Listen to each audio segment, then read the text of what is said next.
Okay, so if you're out of the loop, you should know by now that the SNAP conversation is taking over social media and society in general. So it looks like in November, SNAP benefits will not be available. So this means over 40 million people will not be able to rely on those benefits to get food stamps and all of the public assistance. And so over the weekend, I came across a video by Jouelzy, and if you're not familiar with her, she is a Black YouTuber, and I think she titled herself as a historian. That is the lens through which she does her videos, and I've been watching her maybe for almost 5 to 10 years now, and she was actually one of the first Black YouTubers that I saw that were doing social and kind of political commentary. But when Jouelzy does drop a video, it usually is pretty good and it's well worth the watch, and this video was no exception. And so on this video, she kind of dove into the history of welfare, of public assistance as it relates to Black people, and it also feeds into the conversation that we're having today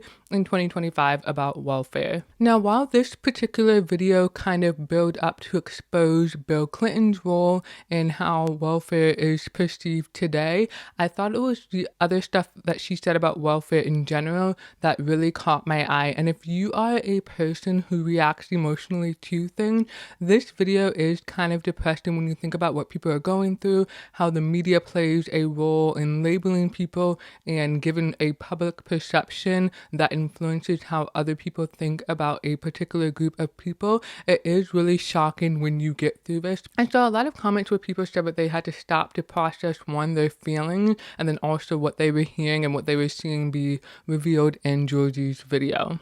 This is heyybritny. Welcome back.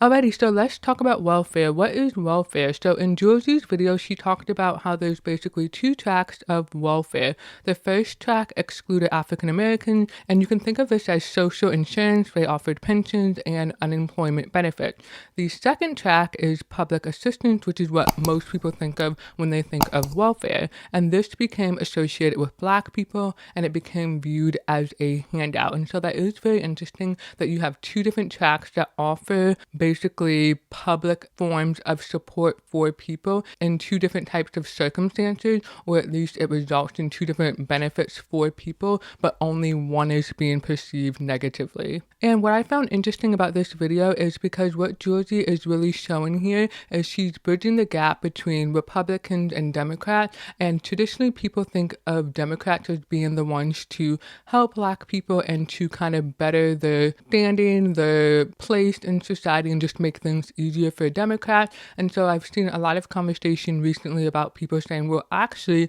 you don't know your history. You don't know that the Republican Party is the real party that is supporting Black rights and supporting Black people. And so here she's bridging the gap and saying, hey, Ronald Reagan, he started this whole thing on welfare, and then it was kind of Bill Clinton who came in and really sealed the deal and made everything worse when it comes to welfare and supporting the poor and people who are living in poverty. Now, what I found interesting was that welfare started basically in 1935, and it's really interesting when you think about that. Since 1935 till now, 2025, we've had welfare in various forms that people have been able to take advantage of, and it's really now in 2025 where people are saying, hey, this doesn't work, people are taking advantage of the system and blah, blah, blah. And so I don't agree that you need to get rid of the whole system just because some people are taking advantage of it, some people are defrauding the system and all of that. I really don't like that narrative and that label being applied to everybody, because I think we can all agree that there are truly people who do need public assistance, and as a person living in America, as a taxpayer, you do pay into that. Because I saw a thread recently, and it was Matt Walsh responding to somebody, and basically that person was saying, hey, my mom is going to starve basically without her SNAP benefit. And then Matt Walsh responded and said, hey, are you saying that you're not going to feed your mom, you're going to let her starve? Why aren't you helping her? And so obviously the point of that tweet is to show the impact that removing SNAP benefits has on the people who really need those benefits. It's not to point the finger or shift blame and say that other people need to do more.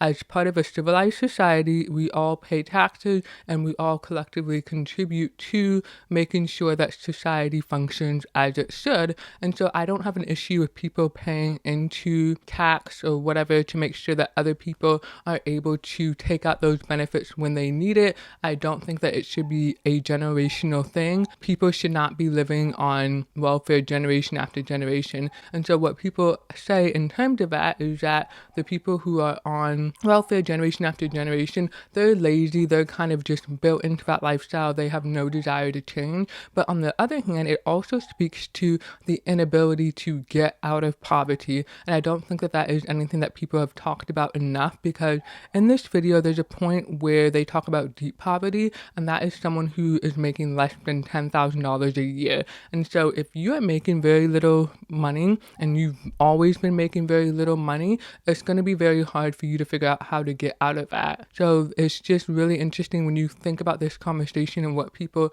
are choosing to talk about and what they are ignoring. Now, next up in Jouelzy's video, she talked about white mothers versus black mothers, and I found this clip super interesting, so I'm going to go ahead and play that. Scholars point out how dependency and welfare became metonymic, conjured up absolutely the image of the low-income black single mother. A racially defined gender script emerged, suggesting that good white mothers should stay at home, while good black mothers must go to work. Many of our young girls would like to work, and they have tried. They really have tried to support their family, but the system and everything else just tears them down, and eventually they just become satisfied with welfare, and they don't try anymore because they see there's no sense of trying until this whole system is changed.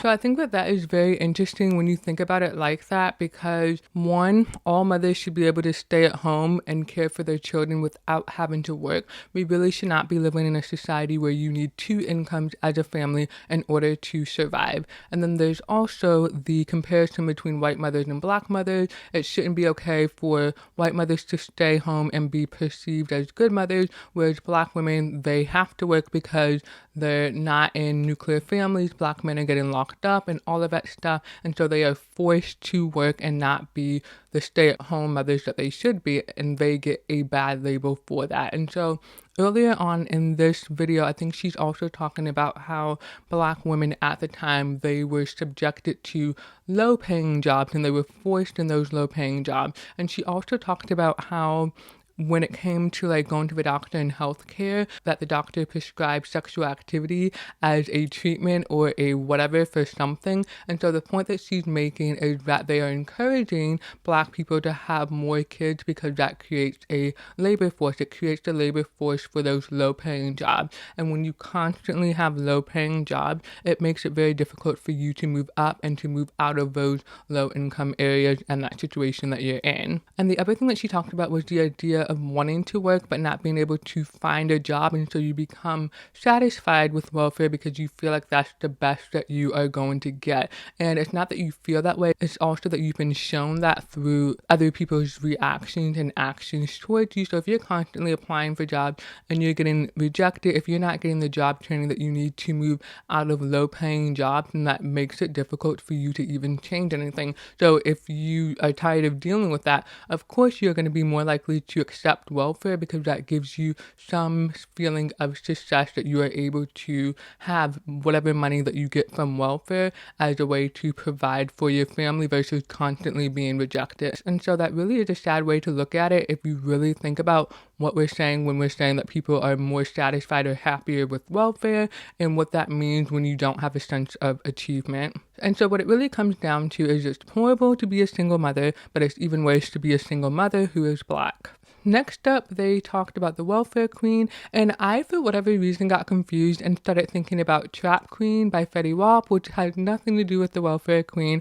But anyway, this was a really good portion of this video because I've heard the title welfare queen, and I'm sure most people think of a stereotypical black woman when they think of this title, but I actually had no idea where it came from. I just kind of understood maybe like the 90s reference, but I didn't understand like this reference that they are talking about here. And so we can go ahead and play a clip on that. Reagan's welfare queen in her Cadillac became a poster child for a lie.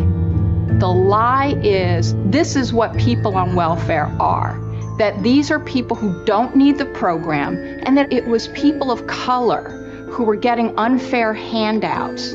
Washington doesn't even know how many people are on welfare, how many cheaters are getting more than one check. Taylor's story buoyed Reagan's claim that welfare is a dangerous drug, destroying the spirit of people once proudly independent. So that was a really powerful clip. So Linda Taylor, from what I was able to understand from this video and a little bit of my own research, this was a woman who was racially ambiguous. So I think she was mixed and she could pass for white, but they framed her as a black woman who was taking advantage of the welfare system. She also at one point I think was arrested with checks or government IDs and various different names. And so this was a clear case of someone taking advantage of the system. And what happened as a result was that all black women got stuck with this label of the welfare queen who takes advantage and doesn't really need the system. The black woman was portrayed as a scammer, and this was something that was unfairly applied to all black women when it was just one woman who was doing this. And yes, you may have people who are defrauding the system,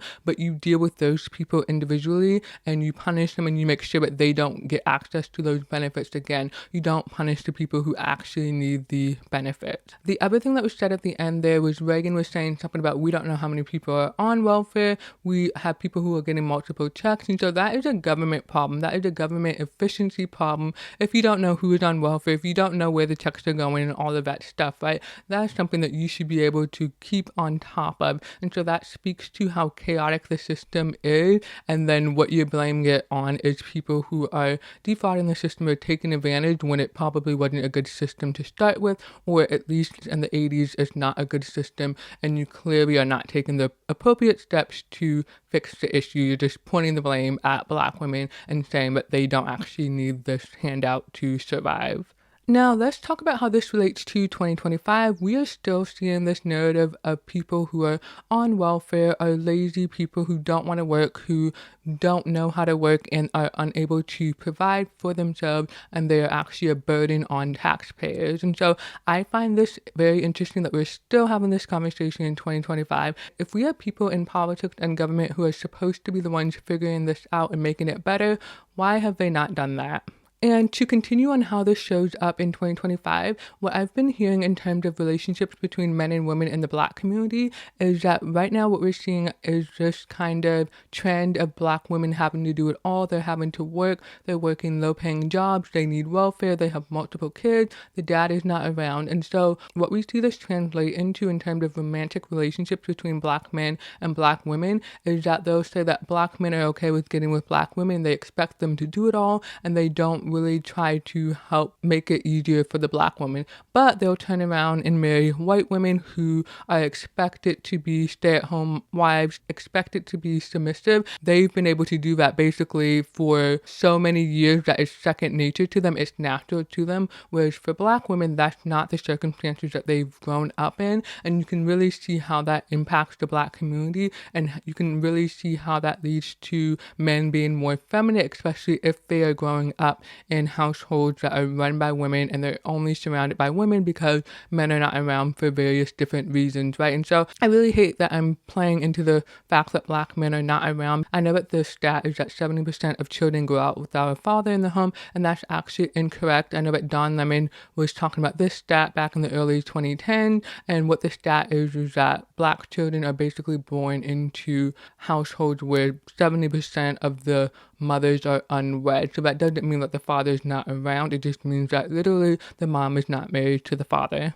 Now, let's talk about my stance on welfare. So I think that if you are going to create public assistance and you're going to do it under certain conditions, meaning that you need to have below a certain income level, you need to show that you're trying to get a job and you haven't been able to get a job and all of that stuff, then you should not turn around and punish the people who are using welfare for needing it. I think that is a really horrible thing to do. You shouldn't shame people, and then you also shouldn't shame people if they're stuck on welfare for years, or if they're stuck on it generation after generation. That really points to society being the issue. And I think that a lot of people are going to take issue with what I said just because the whole idea that has been pushed here in having this conversation is this idea of personal responsibility, where you need to take personal responsibility of yourself, make good choices, go to school, choose a major that matters, choose the right jobs and all of that stuff. So it's really on the individual to do the best that they can and also make sure that they're doing exactly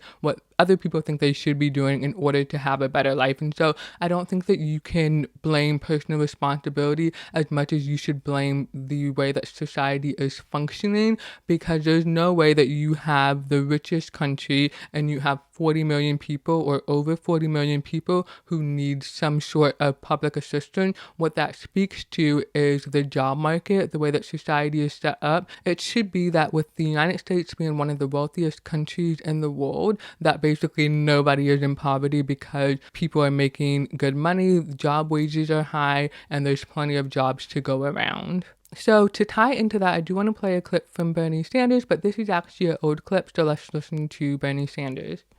You have millions more who are not on the unemployment statistics because they have given up looking for work. And what he forgot to tell us is what kind of new jobs are being created. The new jobs that are being created are more often than not part-time, temporary work, low wages, without benefits. There was a study that came out from the Census Department not so long ago, and what they said is that half of the young workers in America, the new jobs that are being created, are paying less than $13,000 a year.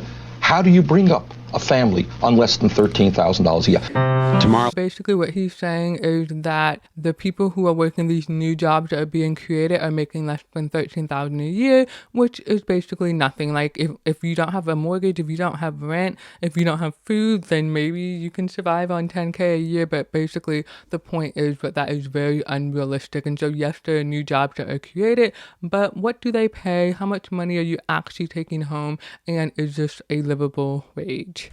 And so to really tie all of this together, I want to play another clip that's going to talk about the stats of families using public assistance. 20 years ago, 68 out of every 100 poor families in the U.S. received cash assistance. Today, that number is 23. But in conservative states like Arizona and Indiana, it's 8. In Texas, 5. Louisiana, 4. Cash assistance is dead, really dead, in more than half of the states in the country. So the consequence is big increases in extreme poverty, deep poverty, incomes that are below half the poverty line. Today, 46 million Americans live in poverty, nearly half in deep poverty, meaning incomes of around $10,000 a year or less. The other 85. So what that cut off at the end there was just before they started talking about those stats was a speech from Bill Clinton playing. And basically, I think he's talking about the bill that he passed. And he's basically saying that 15% of people are in trouble, but the other 85% are doing well. And so what this is trying to show is that there's no other 85%. The people who are really impacted are people who are making less than $10K per year and need to go to food banks and all of that stuff. And so when you hear 85% are doing well, you don't really know what that means. You don't know what the income level is and all of that stuff. You don't know what the opportunities they actually have are. And so that doesn't really fully paint the picture. Now, I want to switch back to Jouelzy's video. One thing that she was talking about was TANF. If I'm saying that correctly, it is an acronym. And so what she was talking about was how they basically changed the way that welfare was structured and they implemented welfare to work programs. And so this actually sounds really awful because they told one story of like how a woman had to ride a bus for a round trip of 80 miles and it was part of Michigan's welfare to work program. And I can't imagine basically being bused to a work site to work, and then I think this woman was getting $5.50 per hour. And from this video, it seems like this was kind of like in the 80s and the 90s. It looks like a really old video. That is really shocking to hear that anyone in the late 1900s is making $5.50 an hour. The last time that someone should have been making $5.50 an hour should have been like the 1700s. And so you can really see that yes, you can have this welfare to work program, but what kind of jobs are you working? You're working low wage jobs, and are you really really getting good training, because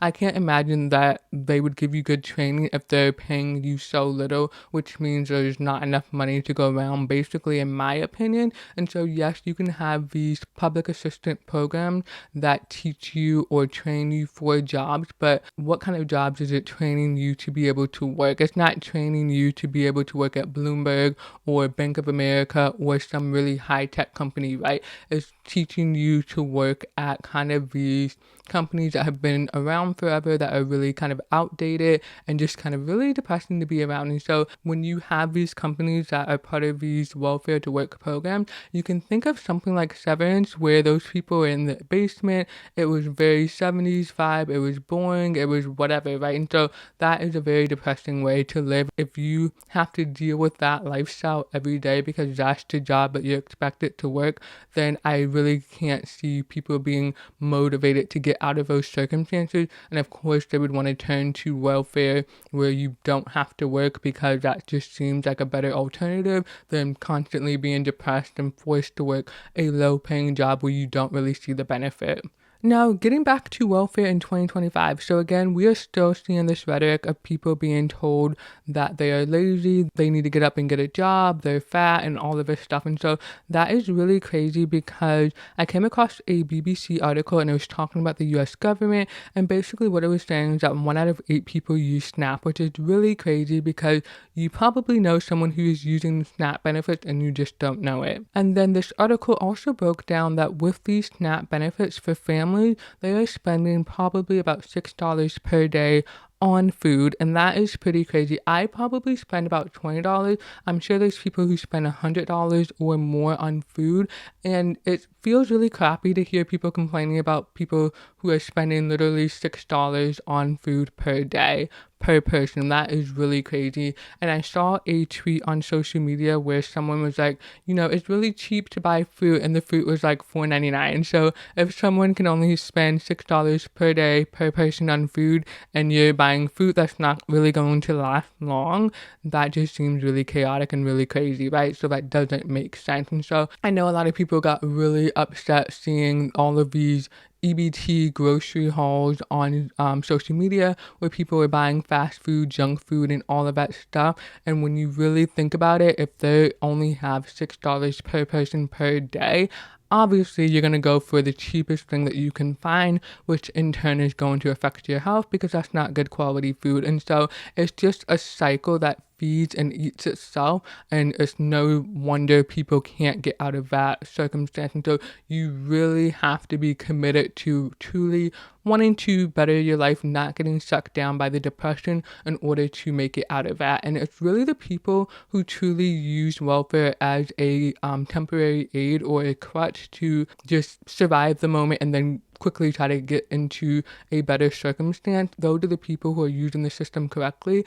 and it's the people who basically let themselves go and really let themselves sink deeper into needing welfare and really seeing that as a good alternative, as a positive alternative, because once you're in really deep, it's definitely hard to get out of. It's like being in a really deep depression and you can't get yourself out of it.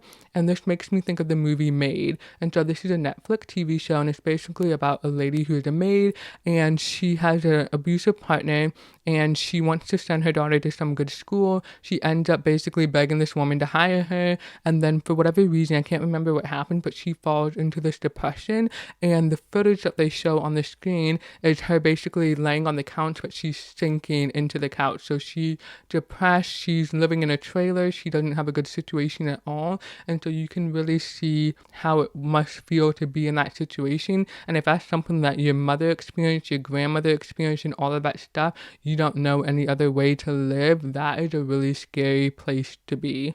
So in terms of tweets that I'm seeing on social media, I did see something from Mike Davis, and he was the one who told fat ghetto people basically to get a job and all of that stuff. I saw another tweet where I can't find it, and it was calling out how basically there are some people who have been on SNAP so long that they've never paid like out of pocket for food, and they're gonna struggle and not know how to do that. And one that's really sad, what he's trying to hit at is that these people who are on SNAP have never paid for something with their own money, and so they've been heavily relying on other people's money. If you're thinking of where that money comes from to feed themselves, basically, and that is really sad. And so on the flip side, I've seen a bunch of TikTok videos where people have said, hey, if I'm not going to get my SNAP benefits, I'm just going to steal stuff. I'm going to walk out of a store. And one lady, she made a video talking about how she was going to steal and have someone there to beat up anybody who messes with her, basically. And then she had to make another video like, hey, I was just joking. I'm not really going to do that. And so there are people making those videos and they're dead serious. And then there's other people who are making those videos to troll. Then I saw another video where a black guy was talking about how black women who are worried about their hair, their nails, and their car and all of that stuff, they're really going to be in trouble because the narrative out there is that people are selling their EBT cards. They're not really using those benefits. They're making money off of it. And so when they don't get those benefits, they're going to be screwed. And that's just going to throw off their lifestyle as far as their hair, their nails, and all of that stuff. And so this guy was basically saying that there's a lot of women who are going to be looking crazy, tore up, and all of that stuff because they don't have the money to fund those things. And so it's just really interesting to see what is coming in November. The other thing I want to touch on is government funding. And so a lot of people are mad that Trump is spending, I think it's $200 million to build this new ballroom for the White House. And what's been said is that that money is private money, meaning, in my opinion, that donors gave him that money specifically for that purpose. So I don't think it's right for him to turn around and then use that money for something else, even if that is technically the right thing to do. But it also makes you wonder why these people are not donating money in order to cover the families who are going to be out on those benefits. Like, I'm sure they could somehow find out, like, hey, who are the people who really need this money and let me donate, or let me donate to a shelter or something like that, right? Why are they only willing to invest money in some ballroom that only certain people are going to use, right? The people who are attending those White House dinners and all of that stuff, right? And so I do find that interesting, but I also think you can't have it both ways. You can't want people to donate and then dictate how people use their money,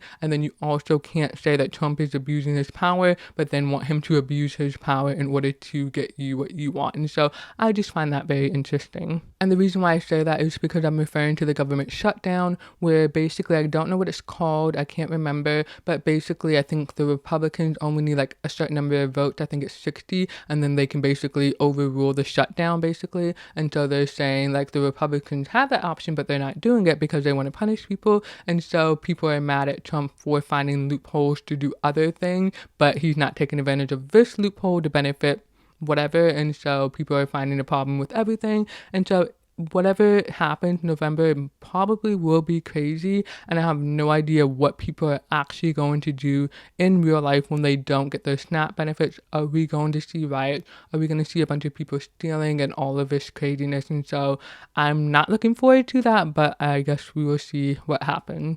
If you haven't checked out Jouelzy's full video talking about the welfare queen and Bill Clinton, go ahead and check that out. Thanks for watching, and I'll see you in the next one.